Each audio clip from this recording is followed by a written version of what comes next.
Classes in Statistical Mechanics. Based on his book, Elementary Lectures in Statistical Mechanics, Springer Verlag, 2000. And today, this lecture is Lecture 23.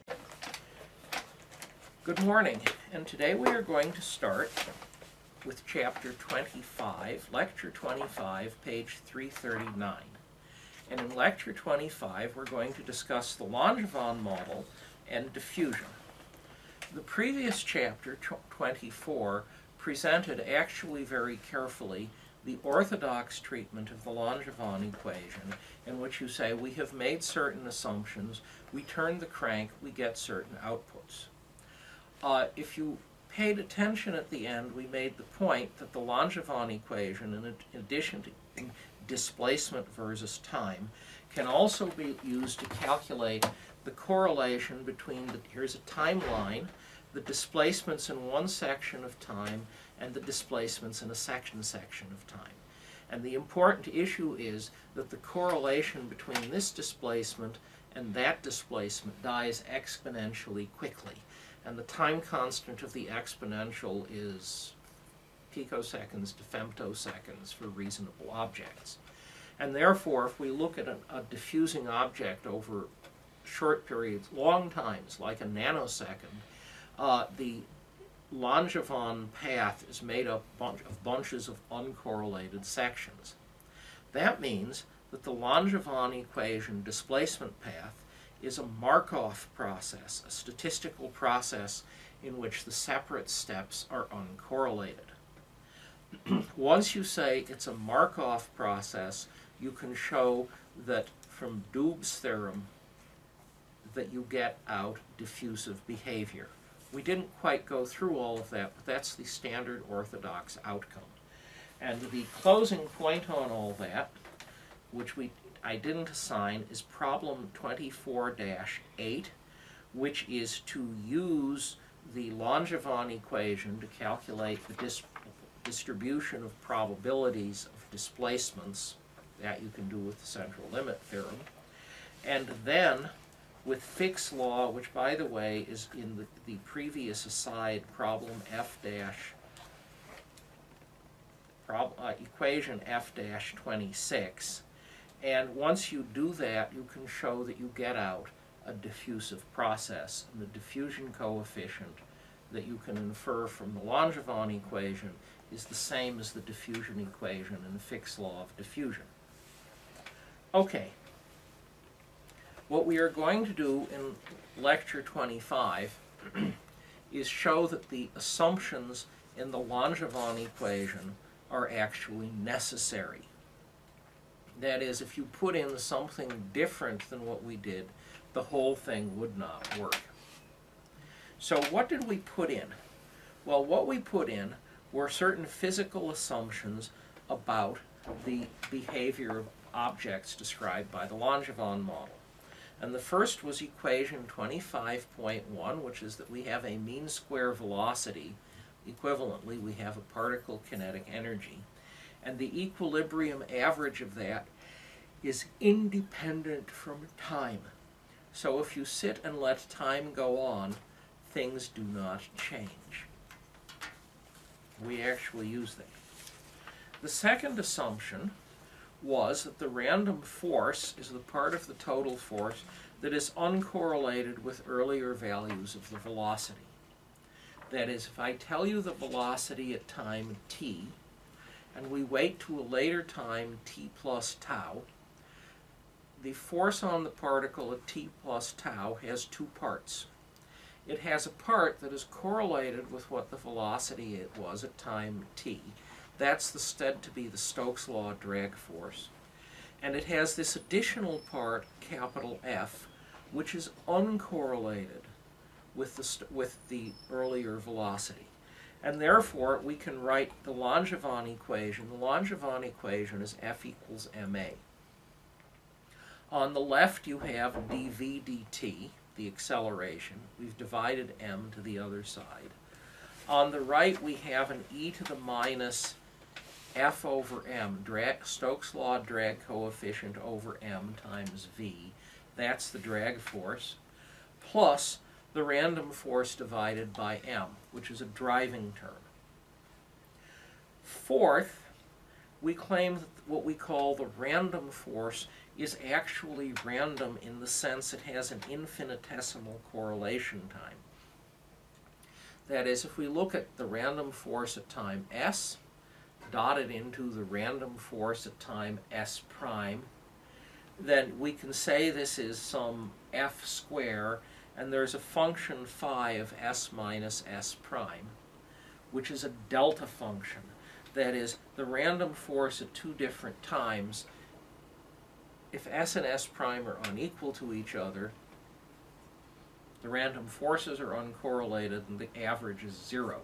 That is, f at time s is this way, but f at time s prime is equally likely to point in any direction and have any value. Now, you may correctly infer that since the forces are being produced by neighboring molecules, and the neighboring molecules do not move infinitely rapidly, it must be the case that that delta function is really some distribution that is very, very narrow relative to anything else. For example, it's femtoseconds or 110s of femtoseconds or hundreds of femtoseconds wide, and we are looking in at the huge, long nanosecond or microsecond time scale, so it's almost 0 for all practical purposes. Okay. So phi of s minus s prime can't actually be a delta function, because in order for it to be a delta function, the neighboring molecules would have to rearrange themselves infinitely fast.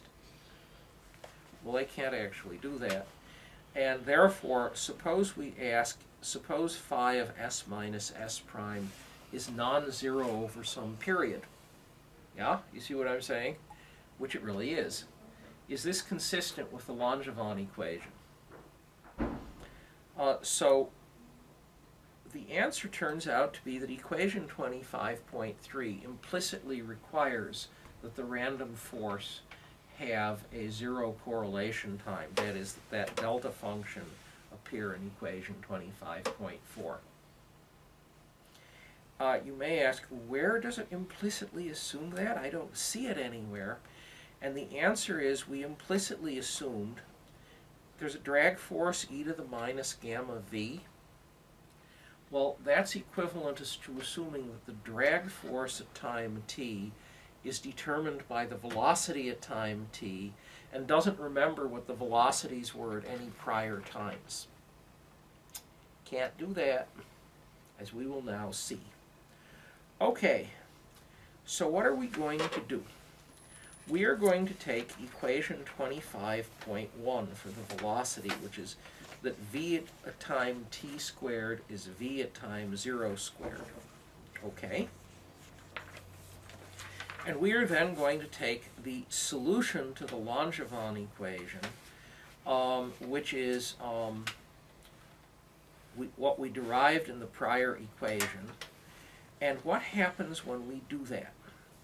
Well, the equation we're substituting in is that v of t squared equals, we're in 25.5, and in 25.5, the right side of 25.5 is v of t in terms of v of 0, which we derived in the previous chapter, and I should find the equation. And this equation is, in fact, the same as equation 24.7. And we took v of t from equation 24.2. That is, velocity at time t is velocity at time 0 times a dying exponential, because if you give the particle a kick, it is slowing down. Plus, there is this source term f over m, and the effect of the source term also dies out exponentially in time. But the source term could have acted anywhere, in fact it acts at all times, between 0 and t. And if it acted at time s, the kick that you gave at time s only has from time s to time t to die out. And therefore, in equation 24.2, page 329, you have v0 e to the minus gamma t. That's the initial velocity dying out. And you have an integral of the source term dying out exponentially at all different times, s. And when you put that together, you get to equation 25.5. Except in writing 25.5, I've already done a little simplifying. First of all, v of t squared is the square of equation 24.2. So there's a v of 0 squared term. Then there are two v of 0 force at later time t, s. Yes? Mm-hmm. Well, those average to 0 because the random force is random. The random force at the later time t does not know what the velocity was at time 0. That's simply physical assumption 25.2. So those two terms drop out, and I didn't bother to waste space writing them down. Then we have the last term, which is the product of two source terms. That is, the velocity at time t is due to the velocity at all earlier times s. So when you square it, you get the cross products, velocity due to a kick at s and velocity due to a kick at s prime. And that's the last term. Except I've done one last thing in 25.5, right-hand side. I have taken f of s prime, the kicks at those two times, and I have replaced it with in 25.4 with an f of 0 squared and phi. And to keep things simple, I simply said that phi includes f of 0 squared. That is, I could have an extra constant in there reflecting the fact that phi has some magnitude. And I just stuffed that into phi. It's just a constant. So we're at 25.5. And when you get to 25.5, you might say, oh, it's a double integral, 0 to t ds, 0 to t ds prime. And there is this very complicated looking object, and it has the embarrassing feature that it looks very hard to do as long as you know nothing at all about phi. Yes? It's a double integral over an unknown function. How do you do that? Well, the answer is, of course, sheet. I have told you that phi is only a function of s minus s prime, right? So what we do is a change of variables. And the new variables we put in are the difference s prime minus s and the sum s prime plus s. And if you say, here is a graph with s going one way and s prime going the other way, the two directions I'm pointing for the camera. Yes, s and s prime are orthogonal. So I will introduce two new variables, s plus s prime and s minus s prime. Well, s plus s prime increases as you go that way, and s minus s prime increases as you go the perpendicular direction. So I have two new variables, and they really are orthogonal. Yes, change of variables. So I will now do a change of variables on the double integral, and you get 25.7. Now, what happens when you do 25.7? Well, you have new variables, and the new variables have a Jacobian. And you actually have to turn the crank and compute the Jacobian. And if you were wondering, did I compute the Jacobian right? Well, here's a square. It goes from 0 to t in two directions, s and s prime. Its area is t squared, right? When you have set up the integral correctly, if you do the integral in your new variables, u prime and u, the area of that square should still be t squared. Mm-hmm. So it's a check. If it's not t squared, you're doing something wrong. And since Jacobians don't get used very much, it's worthwhile to check. Well, what happens to the variables? One of the variables goes from is s prime minus s, yes? Mm-hmm. And that's u. Well, the smallest s prime minus s can be is s prime equals 0, s equals t. And at that limit, u is equal to minus t. The other direction is s prime equals t, s equals 0. That's as large as the thing can get, and it therefore gets to plus t. And therefore the integral du goes from minus t to t. We also have the integral over u prime. And the integral over u prime is a little messier to do, because in the end you're supposed to stay inside this square. And in fact, however, the limit on u prime is that u prime can never be less than u, and it can never be greater than 2t minus u. That is a geometry argument.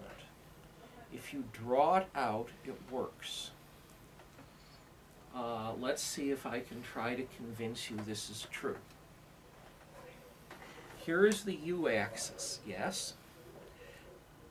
U prime points perpendicular to u. Mm-hmm. So u prime goes perpendicular out until it hits the side of the square, yes? And until it hits the side of the square in the other direction. So the limits on u prime are this square. It's a from the perspective of u prime, its limits are a triangular wedge in each direction. And the integral I have given you actually does this. This is one of these, draw out the picture and work on it long enough and you will see the picture. Okay, so let us introduce the new variables. And when we introduce the new variables, there is an integral u du and an integral u prime. Yes? Well, there's an interesting feature of that double integral. Phi is only a function of u. Yes? The exponential is a function of u prime. Yes? So we now have an integral du and an integral du prime. Phi is only a function of u. And then we have an integral du prime e to the minus gamma 2t minus u prime. Yes? Well, that says that the integral over u prime is just an integral over an exponential. Right? Mm-hmm. You know how to do integrals over exponentials, and I have done it for you in equation 25.8. And now we are left, except I pulled f over m out of f0 squared out of the phi again. I'm not being consistent. So the double integral in 25.5 can be simplified to a single integral over phi of u and those exponentials. So far, so good. Mm-hmm. The other thing I did was to take the v0 square, yes, and take it to the other side of the equation where it's now v0 square e to the minus 2 gamma t. Except v of t square is equal to v0 square. That's where the 1 comes from. And therefore, the left side of 25.8 is the first two terms of 25.5. Okay, so what else can we say about the integral from minus t to t du? Phi of u is the correlation function of a variable with itself. It's force at time t times force at time t prime. Yes? Well, so let's say force at time 1 times force at time 2. Well, guess what? Multiplication is commutative, so this must be equal to force at time 2, force at time 1. Yes? Therefore, phi must be an even function of its argument, because it doesn't matter which of the two forces came first and which came second. The correlation function is the same, and therefore phi is an even function of u. So phi is an even function of u. The exponentials are functions of the magnitude of u. That could be nasty. But we will replace the magnitude of u. We can take advantage of the fact that the magnitude of u, g, is an even function of u. And therefore, we can replace the integral we have with an integral, instead of an integral minus t to t, it's an even function, we can replace it twice with the integral from 0 to t. So far, so good? And therefore, and also, by the way, we could get rid of the magnitude signs because they aren't functional anymore. They're the magnitude of a positive number. Okay, so we get to equation 25.9. Yes?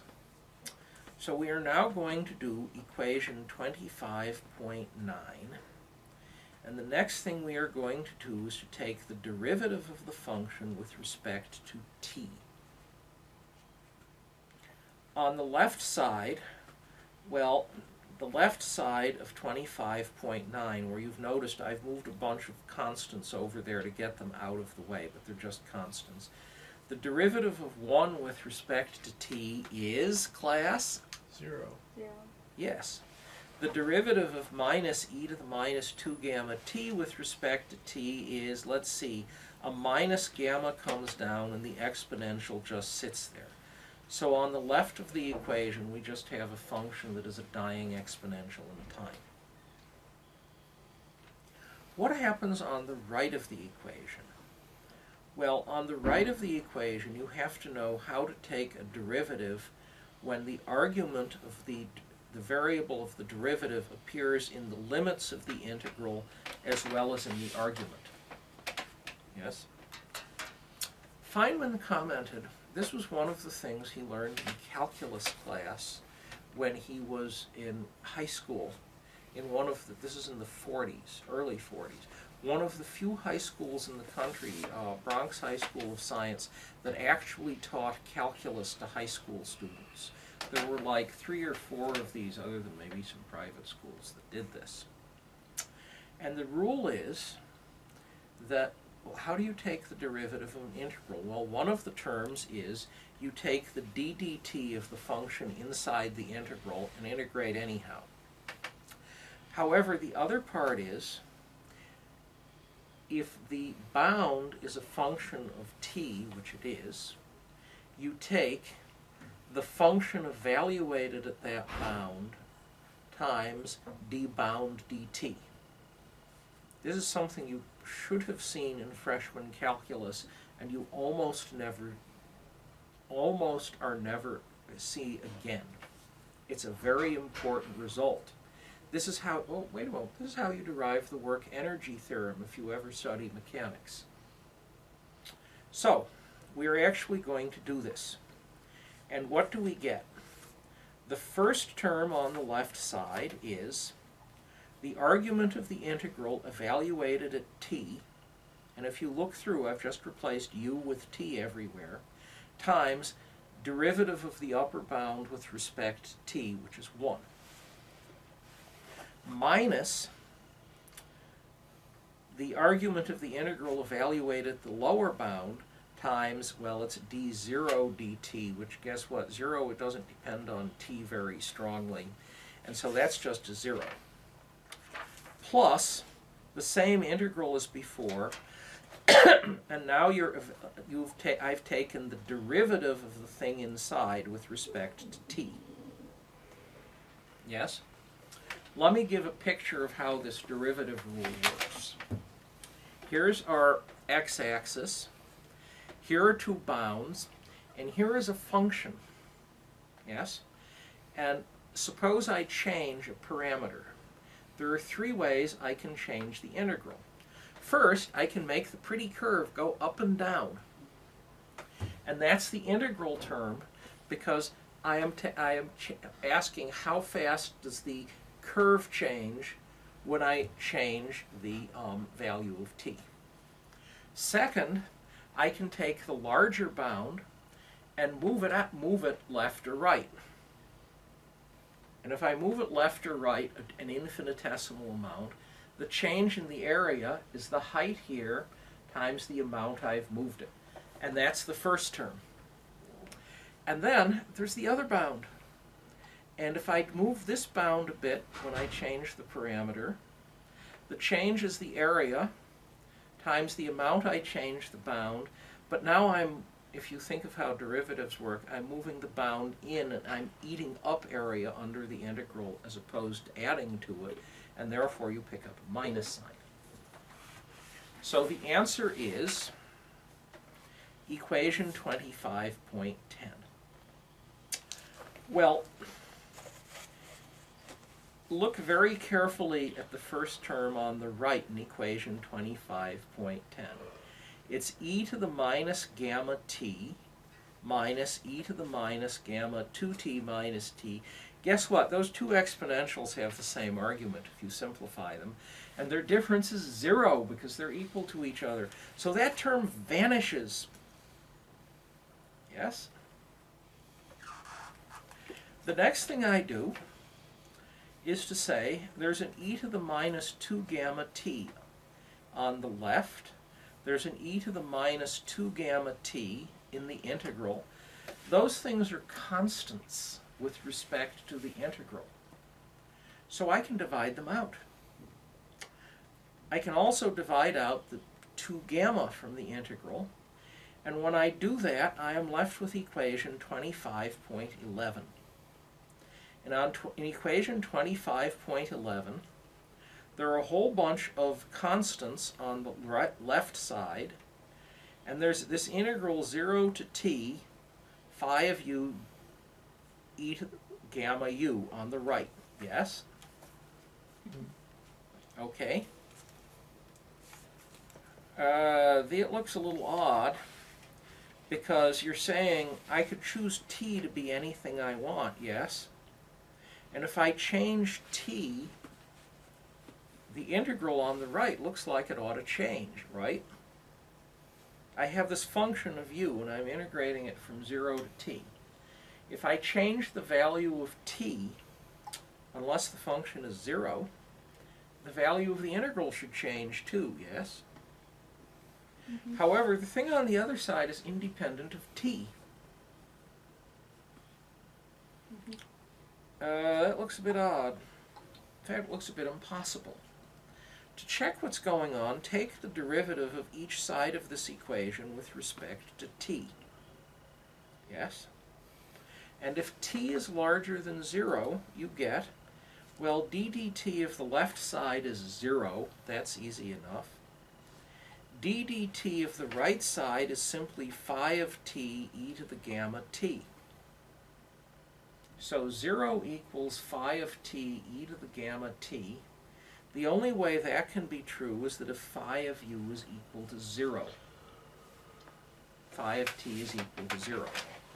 The one place that breaks down is if phi is not analytic at t equals 0, meaning it's a delta function. Okay, so this works. This can only be true if phi of u is a delta function, delta of u. Okay? If you think back to the beginning, in order to derive this equation, we assumed that phi, this memory function of the force, lasts a while, right? Well, if it lasts a while, it can't be a delta function. But we've just shown that if it tries to last a while, it really is a delta function anyhow. So we have derived a contradiction. The contradiction goes away if phi of s minus s prime, equation 25.4, is a delta function. And therefore, we have shown that if equations 1.1, little 1 through little 3 are correct, 25 through 0.1 through 25.3 are correct, we have shown phi must be a delta function. You might realize there's a physics problem here because I gave a very sound argument why phi can't be a delta function. Therefore, something is wrong. We have an approximation, and if we tried to improve the approximation the obvious way, simply saying the random force is a little better behaved, well, it declines to be a little better behaved. We have an equation that is self-contradictory. And it can be used to prove all sorts of interesting results, like 1 equals 2. Any contradictory equation can do this. The national debt is 0. Many politicians would pay large sums of money if you could get that one to work. Well, in any event, there is an issue. Okay, so what is the correct fix? How do you fix things so that phi has the reasonable behavior? And the answer, which I am not deriving yet, that's the Morey-Swansig equation, is equation 25.12. And what 25.12 says is that the acceleration, F over m, is equal to, on the right in 25.12, there's the random force term, F of t, but there's also an integral v times k. K is a memory function. It says the force, the drag force at time t, is determined by the velocities at all prior times. Now, in fact, we mentioned the Bose-Einstein equation. That's already known to be true simply from hydrodynamics, but here is something a little more complicated. Okay. You might alternatively wish to try running the whole thing backwards. Suppose we say, no, we aren't going to put in all of these ad hoc assumptions about what the forces on the particle are, because that's what the Langevin equation is. It's a bunch of clever ad hoc assumptions which, when combined, give the right answer. That is actually a general issue in statistical mechanics, and it is one I have worked very hard to avoid in my book. It is very easy, if you know where you are going, to write down something that sounds okay, even if you did not derive it from first principles. And because it sounds okay and it satisfies, say, symmetry principles and involves the variables you think it does, and from something that sounds okay, you get to the right answer.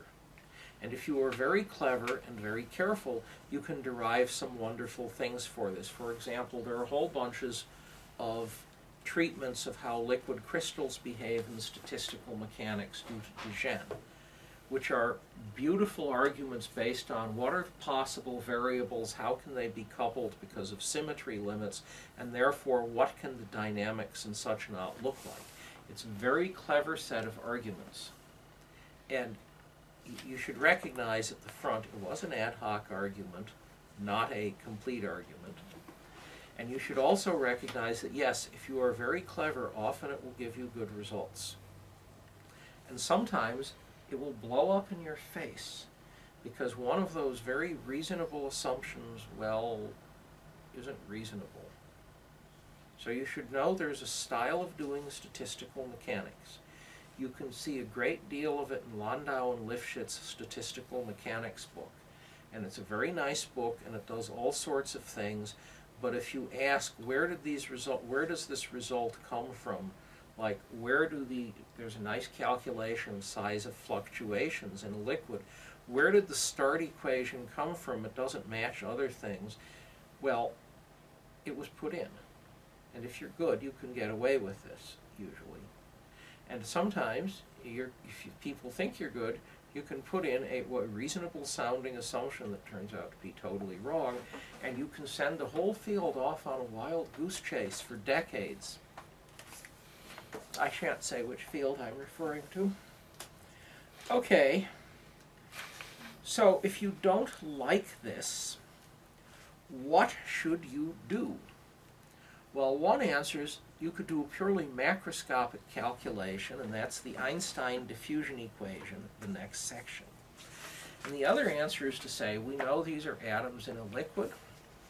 It was Hamilton's revelation of creator's will that they obey the Hamilton's equations of motion, or if you prefer the Liouville equation on the other side of the channel in the Irish Sea. And therefore you could do a fundamental calculation starting with the Hamilton or Liouville equations, the time evolution equations, and you could derive something that looks a great deal like the Langevin equation, except as I've just shown you, it isn't going to be quite the same.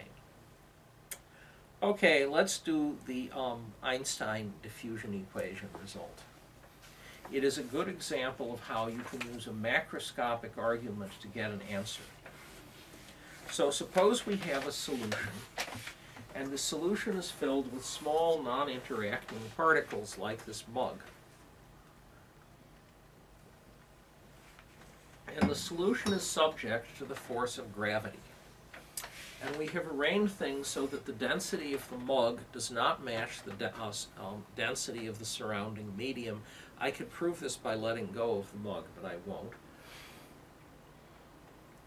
Well, what is the density of these particles versus height? It's the Barometer Equation, which we derived very early in the course. It's equation 25.13. Concentration goes as e to the minus beta times mgz, the potential energy. Okay. What are the forces acting on the particles? Well, there's a force minus mg. Yes. And there is a drag force, which is taken to be minus Fv. I didn't say what the drag coefficient is, I just said it's linear. The equation of motion for these particles is then ma equals minus mg minus F times v. And so, except at very, very short times, the particles fall with their terminal velocity mg over f. Do you remember terminal velocity from mechanics at some point? Yes. Well, all these particles are the same as all of those particles. That everything falls at its terminal velocity. Well, except at very early times.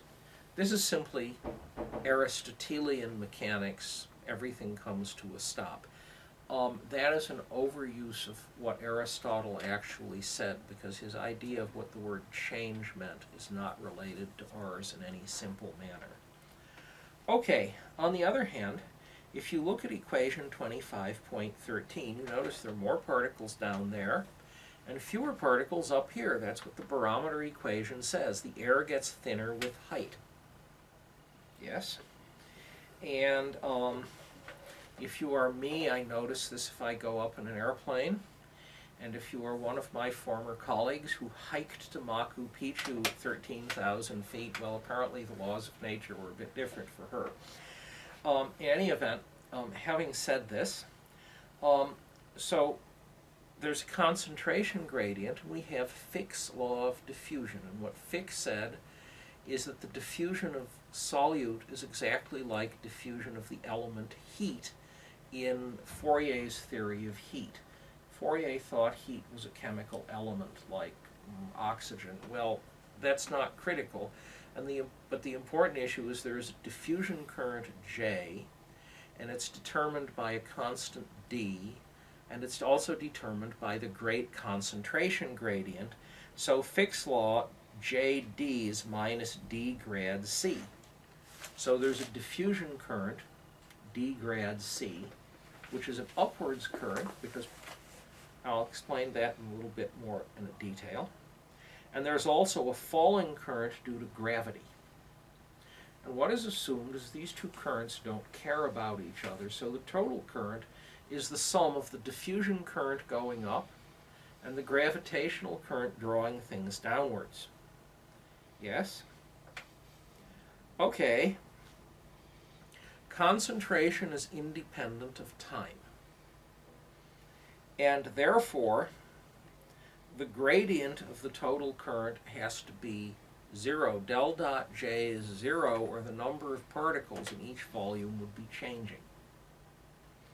The current also must vanish at the top and bottom of the container, or they'd be piling up there. And if the current is 0 at the top and bottom, And the divergence of the current is 0 inside. Divergence is 0 because G, that's the conservation equation. And concentration is independent of time. Del dot J would be dc dt, but dc dt is 0. We're at equilibrium. So del dot J is 0 inside, and therefore it must be the case that the total current vanishes everywhere in the container. There can't be any net current, or things would start piling up. 25.14 is the equation that says the total current is 0. There is a gravitational current down, namely concentration times velocity is current. There's a diffusion current, d grad c up is 0. Yes. And by the way, we know what c is as a function of position and time. It's given by 25.13. Barometer. We'll plug 2513 into 2514. Take z hat d dz. Take the derivative with respect to z where it appears in the second term of 2514 and solve. And what you discover when you're done, the mg's cancel out, and d must be kt over f. If you say the solute molecules are spheres, this is not a sphere. If you say the solute molecules are spheres, you could stick in Stokes' law, and you say f is 6 pi a to a, and you get equation 25.16.